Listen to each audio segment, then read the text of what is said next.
आदमगढ़ नामक एक राज्य में भानु प्रताप नाम का एक बहुत ही कंजूस और मक्खी चूस राजा रहता था।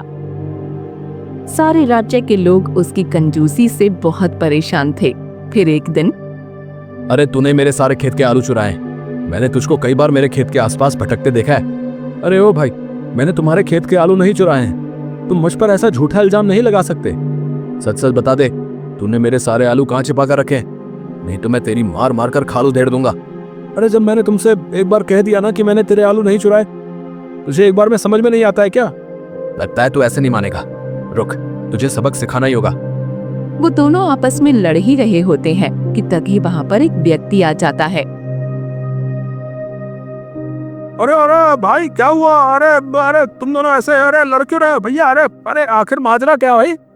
अरे भाई, इस धीरज के बच्चे ने मेरे सारे खेत के आलू चुरा लिए, और जब मैं इसे पूछ रहा हूँ तो ये झूठ बोल रहा है ऊपर से। अरे ओ भैया, मैंने इसके खेत के आलू नहीं चुराए। ये खामखा ही मुझ पर इल्जाम लगा रहा है। अरे भाई, अरे लड़ने से क्या फायदा है बताओ? तुम अपनी समस्या को लेकर राजा जी के पास जाओ ना, हो सकता है वो तुम्हारी समस्या का समाधान निकाल दे। फिर वो दोनों अपनी समस्या लेकर राजा के महल में पहुंचते हैं।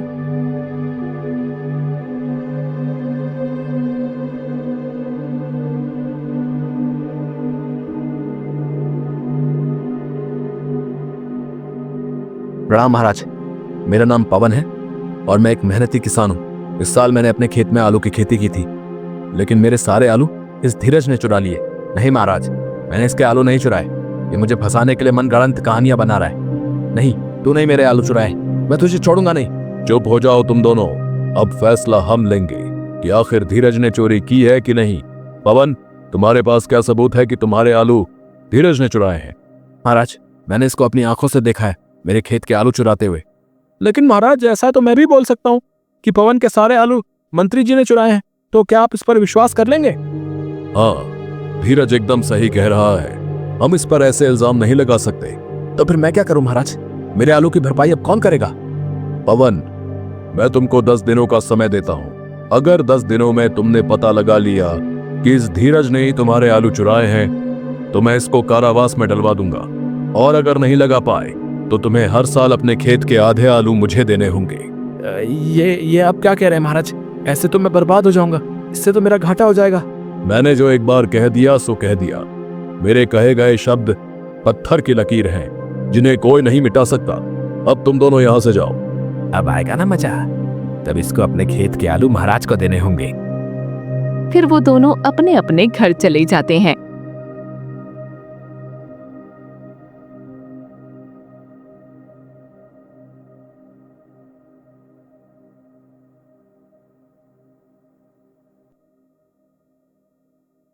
ए जी, आपको क्या हुआ?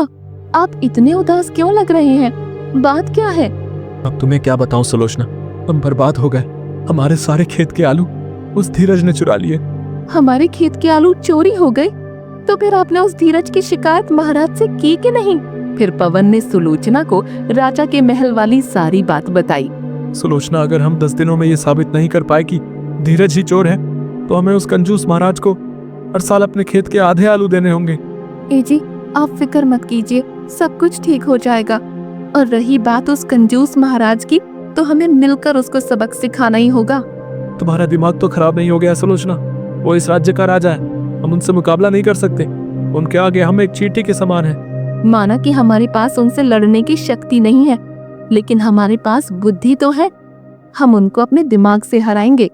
अब महाराज को कौन समझाए कि पवन के आलू किसी और ने नहीं बल्कि मैंने ही चुराए हैं।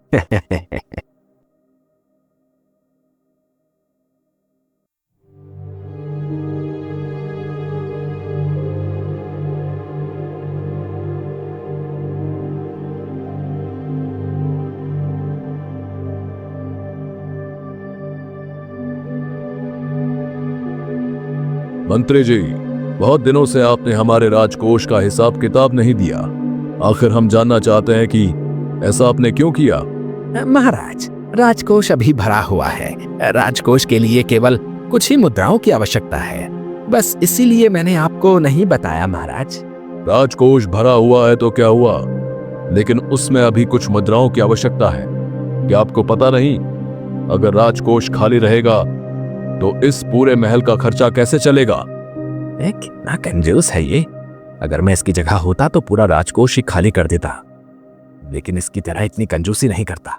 मंत्री जी, पूरे राज्य में ऐलान करवा दो कि अब से सभी किसानों को अपने खेत की आधी फसल राज्य में दान करनी होगी, और साथ में ये भी ऐलान करवाइए कि अब से सभी लोगों से लगान वसूली की जाएगी। जी जी जी महाराज, आपका हुक्म सर आंखों पर महाराज। महाराज की जय हो। सुनो सुनो सुनो, महाराज का हुक्म है, अब से सभी किसानों को अपनी आधी फसल राजा को दान देनी होगी, और जिसने भी महाराज की आज्ञा का पालन नहीं किया उसको गर्म तेल में डुबोकर मारा जाएगा। सुनो सुनो सुनो। राजा का ये ऐलान सुनकर राज्य के सभी लोग बुरी तरह से चौंक जाते हैं। अरे ये राजा क्या सठिया गया है क्या? अगर हम इसको अपनी फसल का आधा हिस्सा देंगे तो फिर हमें खेती करके क्या मिलेगा? अरे इससे अच्छा तो मैं मर ही जाऊं भैया। हाँ भाई, तुमने सही कहा। पता नहीं इस राजा की कंजूसी कब जाएगी। कहीं ऐसा ना हो कि ये किसी दिन हमसे हमारा घर ही मांग ले। भाई, इतनी धन दौलत होने के बावजूद भी इसको हमारी फसल का हिस्सा चाहिए। हमें इस कंजूस राजा का कुछ तो करना पड़ेगा, नहीं तो ये हमें चैन से जीने नहीं देगा।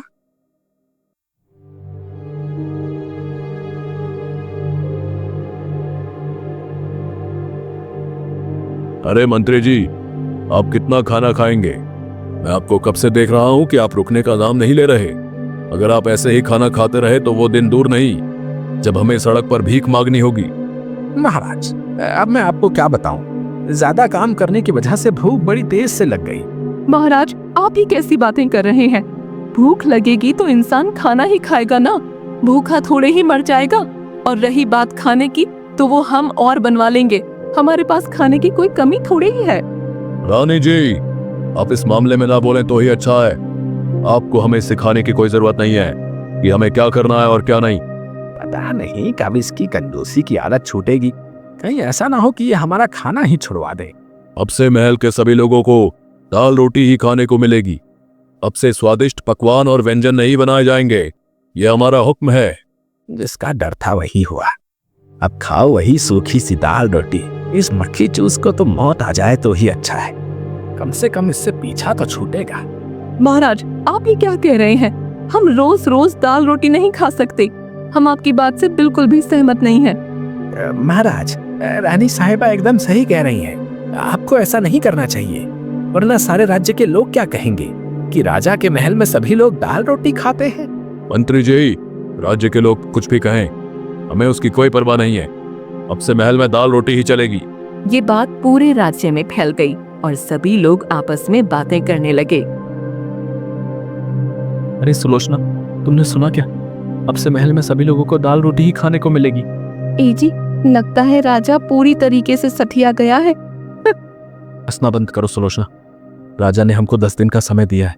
अब तो केवल 2 दिन ही बचे। अगर हमने पता नहीं लगाया कि धीरज ही चोर है तो मजबूरन हमें हमारे खेत के आधे आलू राजा को देने होंगे। ए जी, मेरे पास एक आइडिया है, अगर आप कहो तो बताओ। हाँ हाँ कहो, क्या बात है? हो सकता है तुम्हारा आइडिया काम कर जाए। अरे वाह सुलोचना, तुमने तो एकदम रापचिक आइडिया निकाला है। फिर पवन सुलोचना के कहने पर एक ज्योतिष का भेष बदल लेता है। ए जी, आप इस ज्योतिष के भेष में एकदम लल्लन टॉप लग रहे हैं।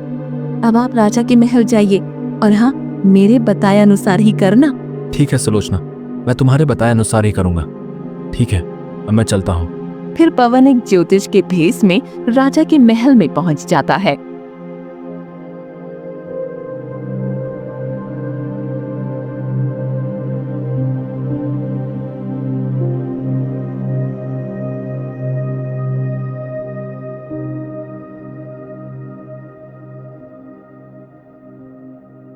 प्रणाम महाराज, मैं एक ज्योतिषी हूँ।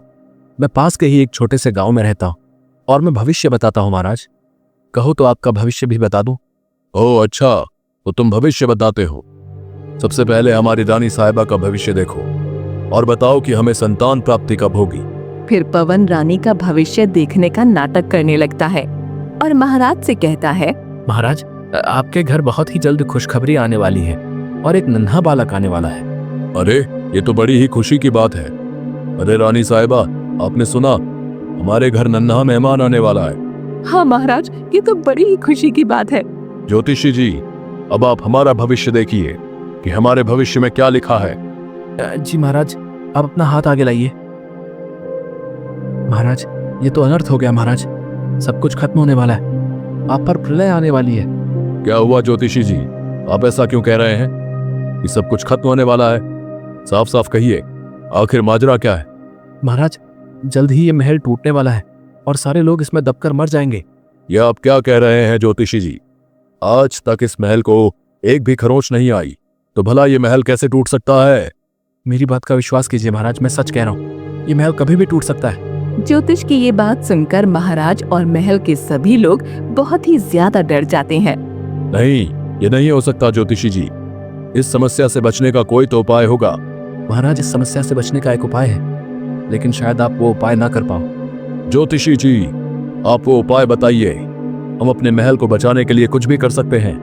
तो सुनिए महाराज, आपको इस समस्या से बचने के लिए सारे राज्य के लोगों को पेट भरकर भोजन कराना होगा और अब से लगान वसूली भी बंद करनी होगी। फिर राजा कुछ देर सोचता है और उस ज्योतिष से कहता है, ज्योतिषी जी, आपको कैसे पता चला कि हम लोगों से लगान वसूली करते हैं? महाराज, मैं एक ज्योतिषी हूँ और मैं सब जानता हूँ।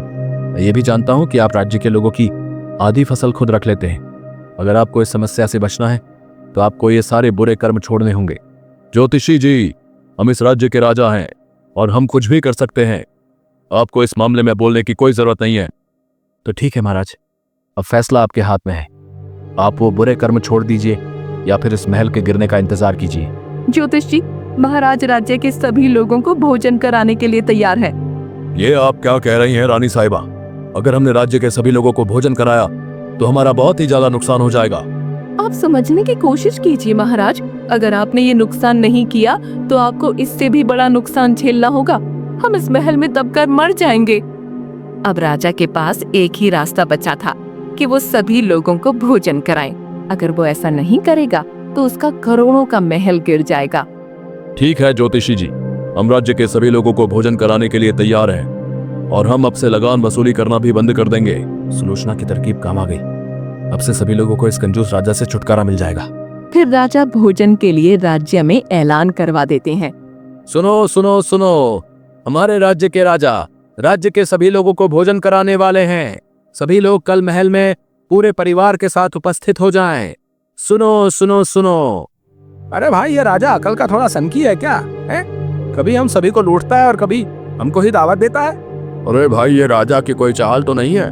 मुझे तो दाल में कुछ काला लगता है। अरे भाई, अब जो होगा वो देखा जाएगा। हाँ, हम तो कल पूरे परिवार के साथ जो है दावत में चलेंगे। हाँ,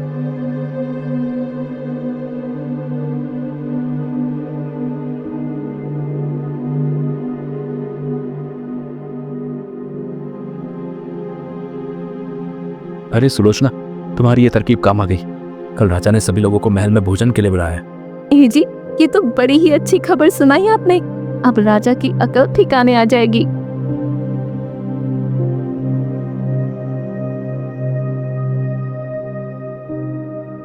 अगले दिन राज्य के सभी लोग राजा के महल में दावत खाने के लिए पहुंचते हैं। मेरे प्यारे राज्य के लोगों, मैंने आप सभी पर बहुत ही अत्याचार किए हैं। अब से मैं सारे बुरे काम छोड़ता और मैं ये शपथ लेता हूँ कि पूरे राज्य पर कभी भी आंच नहीं आने दूंगा।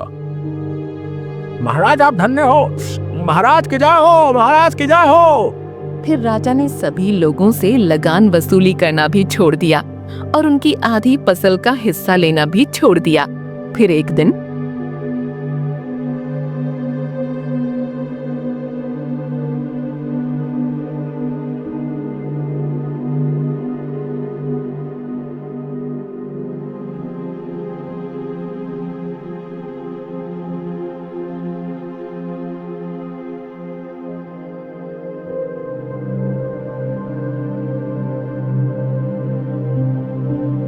बहुत दिन हो गए इन सभी आलूओं को संभालते संभालते। अब इनको बेचना ही उचित होगा, नहीं तो ये सारे आलू जल्दी ही खराब हो जाएंगे।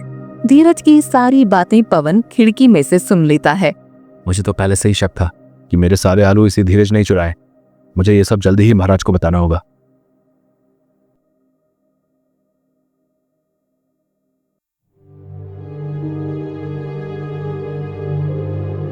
फिर पवन ये सारी बातें महल में जाकर महाराज को बता देता है और पवन महाराज को लेकर धीरज के घर पहुंच जाता है। अरे महाराज, आप यहाँ मुझे बुला लिया होता आपने। यहाँ आने का कष्ट क्यों किया आपने? कष्ट तो अब तुझे होगा धीरज। बता, तूने पवन के खेत के आलू क्यों चुराए? महाराज के डर से धीरज एक तोते की तरह सारा सच उगल देता है। मुझे माफ कर दीजिए महाराज, मैं लालच में आ गया था। मैंने ही पवन के खेत के आलू चुराए। मुझे माफ कर दो, मुझसे बहुत बड़ी गलती हो गई महाराज। तूने पवन के खेत के आलू ही नहीं चुराए, बल्कि हमसे झूठ भी बोला। सैनिकों, बंदी बना लो इसे। फिर महाराज धीरज को बंदी बनाकर उसको ले जाते हैं